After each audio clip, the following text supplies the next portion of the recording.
Hey everyone, welcome to Up Next in Commerce. I'm Stephanie Postles, your host and CEO of Mission.org. On today's episode, I found all about how Crate & Barrel has evolved its digital strategy over the course of the last decade or two.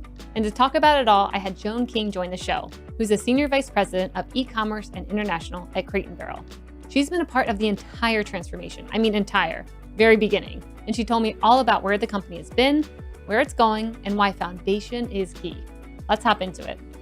Before we jump into the podcast, I want to quickly thank our sponsor, Salesforce Commerce Cloud. If you're looking for the #1 platform for all things commerce, there's no better choice. So definitely go check it out at salesforce.com/commerce. Joan, welcome to the show. I'm so excited to have you on. Welcome. Thanks. I'm very happy to be here. Thanks for having me. Yeah, I'm a big fan of Crate & Barrel. When I just got a house here in Austin, that was the first place I went to be able to figure out what style I wanted. So when I saw you coming up on the list of guests, I was like, okay, we're going to have a lot to talk about here. So Great. You have been at Crate & Barrel for 20 years, right? Or a little over 20 years? Yep, it'll be 21 years this spring. Okay, so you've seen everything, I'm sure. I want to actually go back to your first role, entering Crate & Barrel. What did it look like so we can all have a picture of where you started out? So it's 20 years ago, I looked a lot different, a lot fewer gray hairs, and no kids. Now I have teens. But from a business perspective, we were just starting to bring e-commerce in-house and to build our e-com team. If you think back, the kind of .com boom and bust had just occurred. So the boom was all the retailers and companies were using agencies to build that first generation of e-com sites. And then, as retailers recognized they needed to start building that function in-house, that kind of was contributing to the .com bust as everyone brought that in-house and built up those capabilities. So my first role, I came in as an information architect. We were just starting to build the team, and that role was the one thinking about how do we lay out the site experience so that we can enable customers to navigate the site and buy things easily. Okay. And your team was a couple people, 3 people? I think at that time, I was probably the third person dedicated to e-commerce at the time. Mm-hmm. Wow.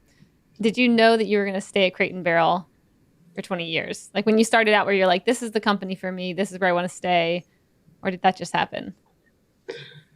That's a great question. I mean, back then, I hadn't spent more than probably 3 to 4 years at any one place. So I don't know that anyone thinks that going in, although I always admired Crate & Barrel, kind of when that opportunity came up that 20 years ago, it was something that I immediately jumped on and was so excited to be able to apply to Crate & Barrel. It's a great Chicago company. I had grown up in Chicago, and it was something that I'd always wanted. I'd said, oh, this is a retailer that I could really love working for. And I find that as we interview people today throughout the years, I don't know that I've ever told anybody where I work and not heard back, oh my God, I love Crate & Barrel. Yes. So it's a really nice brand to work for, and we're able to attract talent in a way that, they can be proud of the company that they're working for because we help bring beauty into people's homes. Yeah.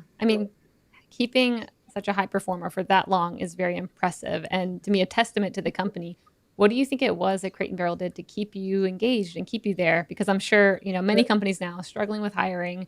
It doesn't seem like people are very, staying as long at companies, not as loyal. And so what does Crate & Barrel do to, what did they do with you to keep you so engaged over the years and excited about, the company for the long haul? I think it's really about the people that the brand has attracted. So I don't know if that's the brand or if it's the people or if it's both, but it's definitely this infinite loop that the brand, being such a beloved brand, helps us to attract and retain great people. And so that you are always working alongside people who are passionate about the brand, are passionate about being able to kind of improve how people decorate their homes and celebrate big life events. And that creates a culture of excellence. So everyone comes to the table wanting to not let the brand down. And so that's been a key thing in what's kept me here. And, being able to continue to grow the e-com business, being in a growth part of the business has definitely kept me here. Every single year there's been growth and new challenges to figure out, and doing that through the last couple of years in particular. Living through the pandemic, our category is one that folks were really eager to outfit their homes. And so we just continued to grow, not just our category, but the online business in particular, as everyone kind of got over that final hurdle of being willing to buy anything and everything through the web. Yep.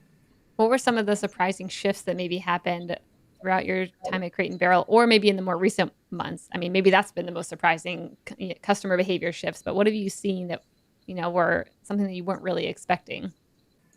If I think about kind of the long view of what things have changed over the past 20 years in e-commerce and customer behavior in buying furniture and home goods, we used to, the first 10 years that we had a website, we didn't even sell furniture on the website.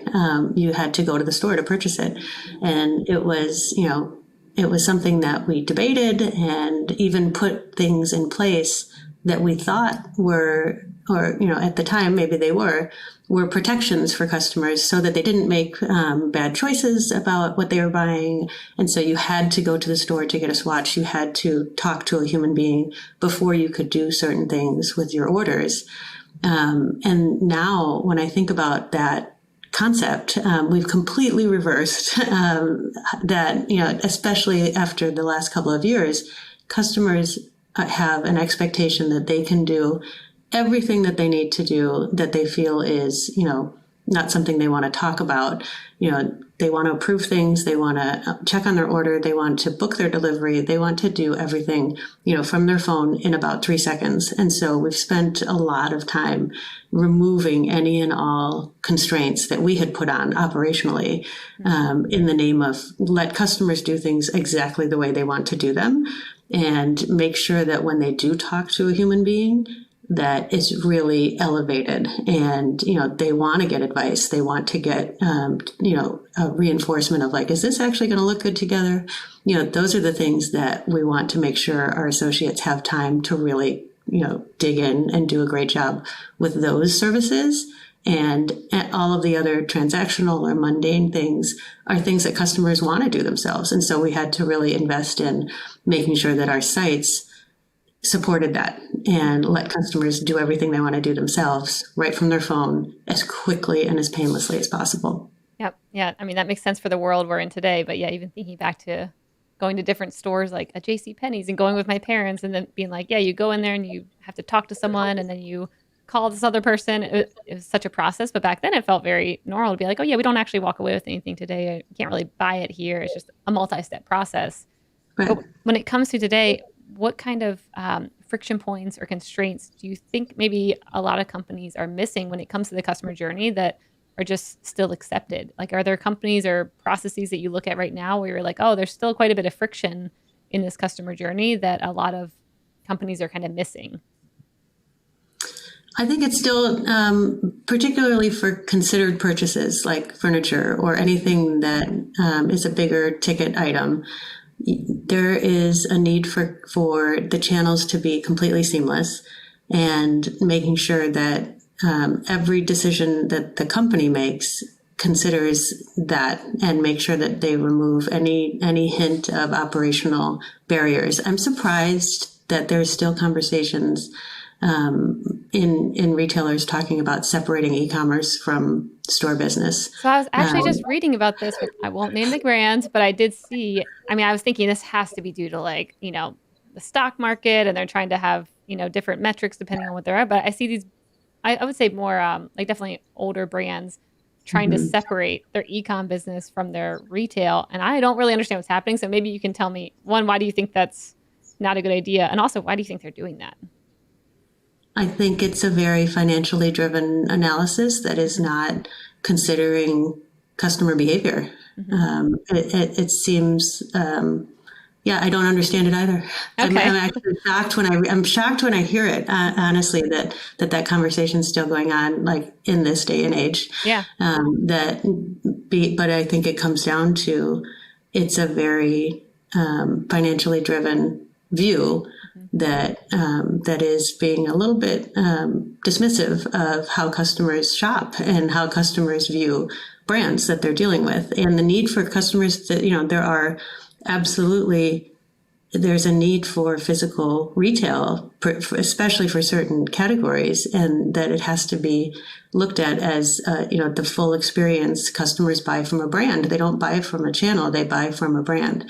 So that's something that I think if you're not considering the full view of how customers are using the physical pieces of your experience and the online pieces in concert, I don't know how you could be successful. Yep. Yeah, no, I completely agree. I would love to hear, we're talking about retail and, why brands should be thinking about that in like a holistic view.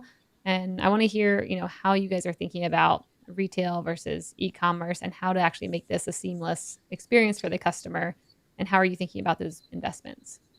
We had Walmart come on the show and they were talking about how much they're investing in retail. And that's something that they think a lot of brands are missing out on. Or we just had actually a startup saying like they think retail is where it's at and that you're missing a lot if you don't have that experience. And then you hear the other side where people are like, you don't need retail. We're pulling out completely of retail and we're just focusing on e-commerce only. So it'd be cool to hear the strategy behind, how are you viewing this new world? Are people going to be, shopping more in person again? Or like what's Crate & Barrel's view on what the future looks like around retail versus e-com? It's interesting to think about what's the next frontier in retail, and how are these channels going to continue to evolve so that customers are getting what they need at every point of the journey. And for us, what we've been focused on is we had a lot of work to do in that post-transaction journey and what customers are able to do in terms of servicing their own orders or getting answers to questions that they want. So I think that's something that retailers need to make sure is exactly what customers are looking for. But beyond that, kind of the next frontier is in truly integrating the experience as customers are going back and forth from online to in-store. How can we better digitize the store experience, and how can we bring the knowledge and expertise of our store associates onto the web in a more seamless and natural way? So I think what everyone's trying to crack right now is how do we make sure that customers are getting the service online that they would get when they're in store in a more seamless way. Yeah. Are there any projects or any big bets you're taking around trying to figure that piece out? Even if you're like, I'm not sure if this is going to work, but we're at least experimenting with this and this. In our business, we're spending a lot of time thinking about how can we help customers visualize products in their home. That's something that it's very hard and it's a big purchase, and we want to make sure that customers are able to feel confident that this is going to look good in their room. And so there is a lot of technology out there that should be further along. It feels like, augmented reality, and there's been visualization tools, that have for years. And it's a combination of customers not being fully comfortable or expecting them that they're there to use, and they're not seamlessly integrated yet. Those two things are making it so that there isn't as much adoption of visualization tools and augmented reality as I think you'd expect there would be at this moment. Given the technology for so long. You would think, it's been around forever. Yeah. But at the same time, we're not totally there yet because it's just a little too hard to see the things that you want to see in your space. So that's been a focus of ours. Like, how can we actually just make that easier for customers to see in their room, how's this going to come together? That will help them feel confident in making their choices, and then they'll be happier. They won't return something because it doesn't actually look the way they expected.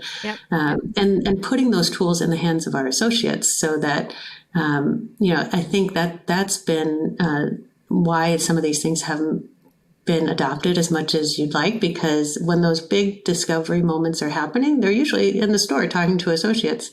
And, so we need to make sure that we're not kind of just putting these things on the website and hoping that customers find them and use them all by themselves. We want them to be kind of using them while they're talking to associates, and have associates helping them understand, like, okay, well, when you get home, you can very easily take a look and see how this looks, or bring your pictures into the store and we'll work through this together. So that's something that we've been thinking about. How do we just make that design process easier for customers and really take advantage of the tools that are right at our fingertips, but they're just not integrated as seamlessly as I think they need to be.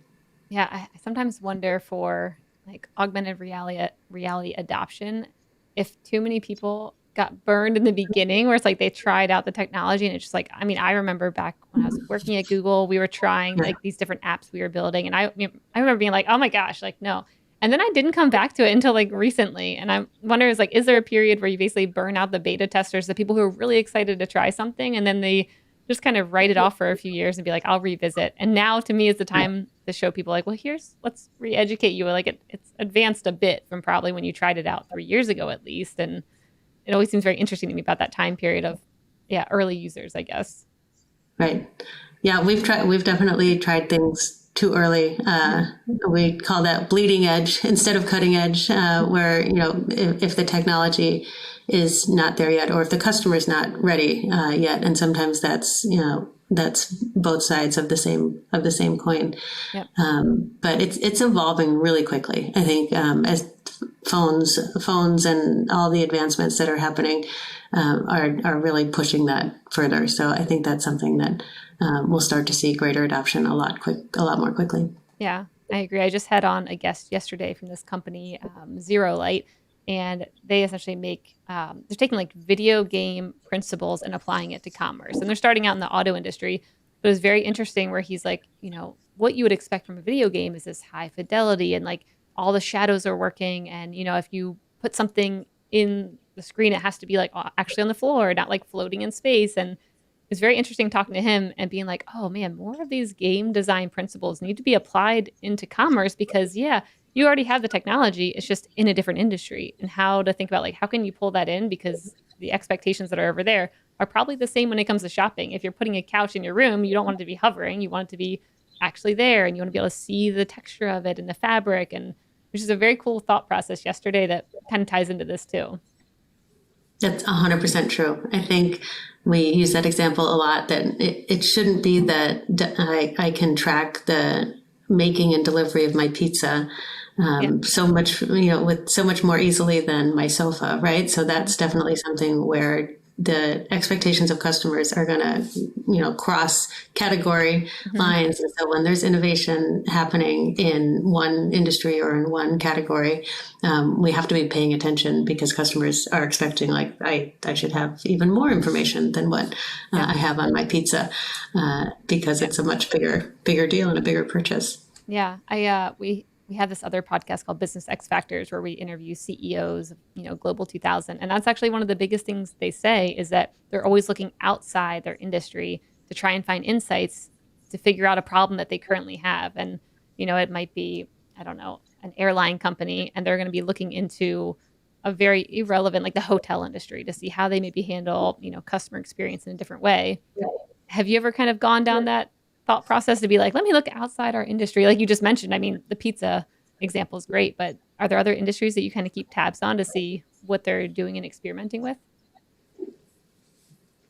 We definitely, I don't know that our category has the most innovative, kind of best in class experiences on their websites. I'll just say that. So we have to look to other websites and other industries to make sure that we're trying to have a best in class customer experience. And there's pieces of the experience that are going to be consistent across every single category. And so in that way, you have Walmart and you have Amazon really just setting expectations of this is what order tracking, or this is what, this piece of checkout just needs to be, that we have to just keep up and make sure that we're looking around and finding the absolute best example of that, no matter what industry it's in, and making that part of the experience. The piece that we need to make sure that we keep customized to our space and to our customers is really that discovery process, and that's one that we really have the opportunity to differentiate the experience by talking to customers as much as possible on those pieces. So there's pieces of the experience that we can kind of see there's innovation happening, and customers are just going to expect everybody to kind of fall in line there. And then there's the discovery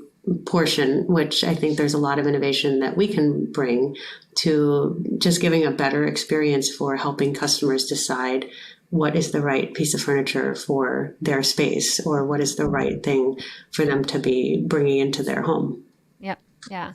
What kind of things have you implemented to be able to help them with that in a way that, like you said earlier, doesn't actually create friction?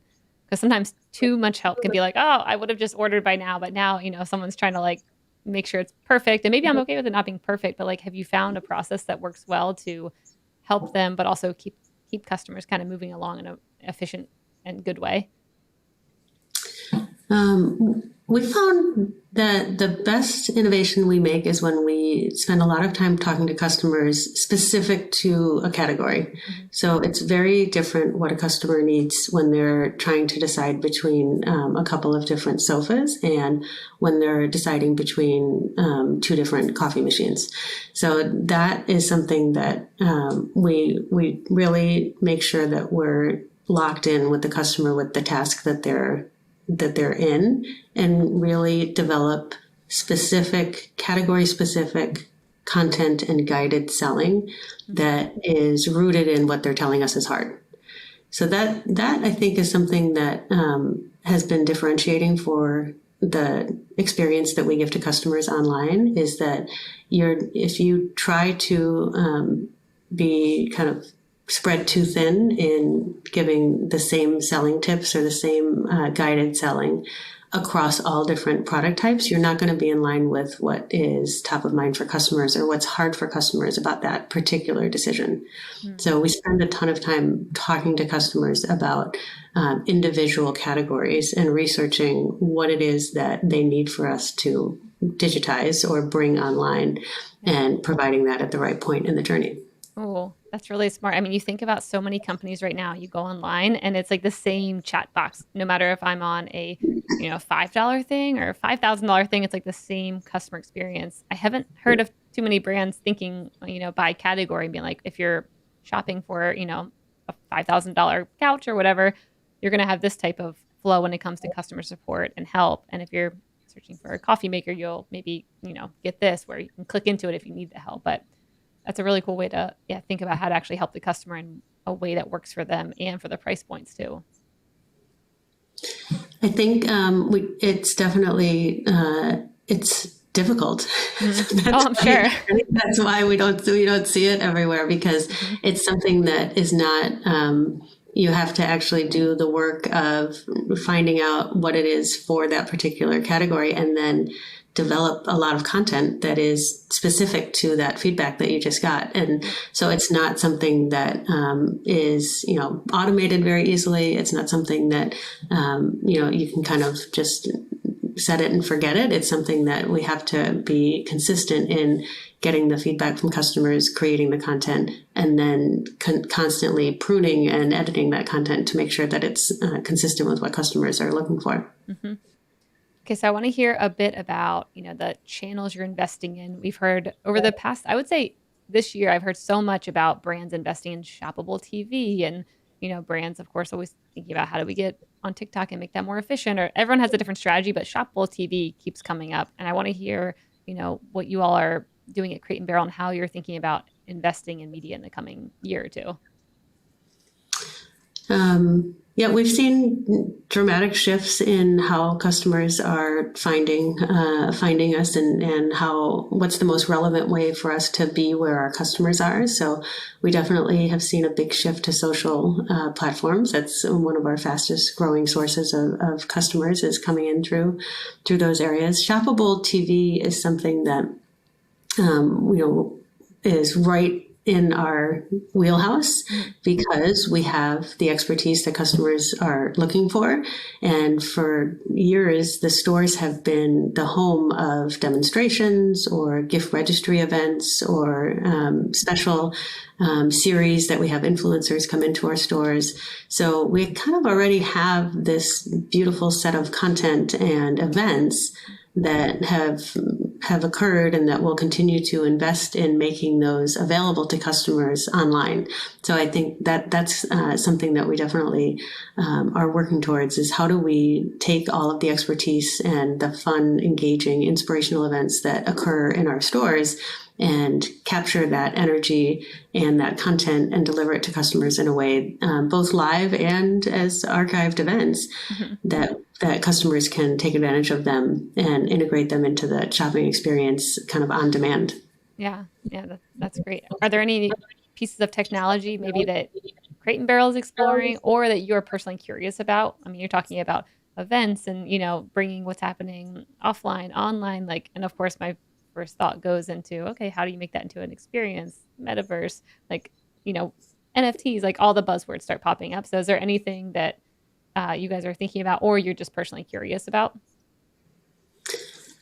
I'm really curious about NFTs and how that will evolve in our space. I think it's something that is so early that I think there's just a lot going on that you have to scratch your head about a little bit, where is this one going? But I think there's certainly in the design world, there's a lot that this could take advantage of, and that we'll start to see some really interesting things there. But it's a little far out right now, and I think there's so much work to be done for customers in improving just the basics of the experience, but using those technologies. I like what we were talking about before. Yep. Yeah. It's easy to get distracted by the shiny objects, the new pieces of tech that are coming down. And I think there's a funny example the other day where someone sent me a picture of, they bought an NFT, but then it also came with a physical asset. And I was like, wait, doesn't that defeat what an NFT is? Isn't it supposed to be digital? And do you ship that asset? I don't know. And I was like, I don't know. I think people maybe are still in big experimentation mode, and certain models maybe are kind of proving to work, but there's still a lot of gray area of, how to actually tap into this and use it in an effective way that's not just throwing technology at something for no reason. Yeah, the NFTs, I think it's less obvious kind of how that will apply to e-commerce. The metaverse, too, I think there's that one feels a little bit nearer in to me. It's something that obviously being able to view items in your home in a more realistic way is, we're kind of there already in some ways with some of the technologies, but it's just, is the metaverse and all the kind of things evolving there going to help customers to adopt that and expect it and push us to get there faster? I think, so that's really exciting that we might see greater demand from customers that, hey, I need to see this in my home. This is, the expectation is that that's how things start to occur, that they have these interactions with our associates in their home, but virtually on a more compelling, consistent, regular basis. Yep. Yeah. Agree. Okay. So what, Joan, are you most excited about over the next 1 to 2 years? It can be work, it can be personal, but what are you most excited about? We have a renewed focus on responsible commerce, and I think that is super exciting. I feel like that demand is coming from customers, that they're expecting it, and there's more interest and demand to understand how the products that we're bringing to market, how are they made, what is their impact, and what are our commitments as a company to making sure that we, leave the earth a better place than we found it. And so that to me is one of the most exciting things going on with our brands, is that we have a stronger focus on that than we ever have before, and that customers are really driving that. So it's something that when you asked earlier about what kind of retains talent in this market, that's something that everyone on the team can really rally around and understand how what they're doing is helping to kind of serve that larger purpose. And so that's something that I'm super excited for. Yeah. Oh, that's awesome. Okay, let's move over to the lightning round. The lightning round is brought to you by Salesforce Commerce Cloud. This is where I ask you a question and you have a minute or less to answer. Are you ready, Joan? Yep. Okay, what's up next on your reading list? We just got a puppy. Okay. So sorry, I don't have the name of there's a book on my nightstand that my sister gave me about training your dog. I think it's a good dog training manual. So that is desperately needs to be read and adhered to by my entire family. Oh, what kind of puppy?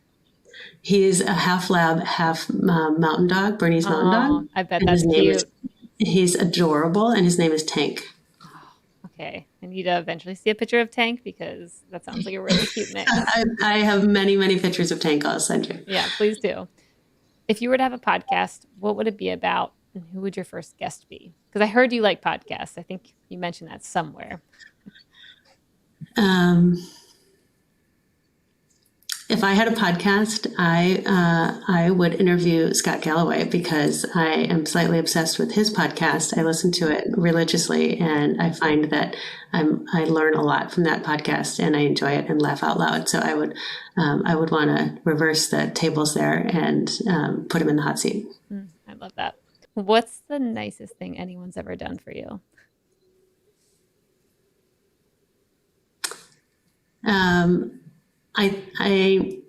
The nicest thing that people have done for me in my career is take chances on me. I think I tend to be pretty quiet and understated, but can really get things done. And I think that my personality has been one that requires a little bit of trust and trust and take a leap of faith. And so that's happened at several points in my career where people have taken a chance and say like, it seems like you should be able to make this work. And that has, I'm eternally grateful for that. I love that. That is an epic place to end. Joan, thank you so much for hopping on the podcast. Where can people learn more about you and Crate & Barrel, which everyone probably already knows Crate & Barrel, but where can people learn about you? I'm on the normal channels, LinkedIn. That's probably the best place to learn about me. Perfect. Thanks, Joan. Thanks, Stephanie. I really enjoyed it. I appreciate you having me on. If you're looking for the #1 platform for all things commerce, there's no better choice. So go check out salesforce.com/commerce.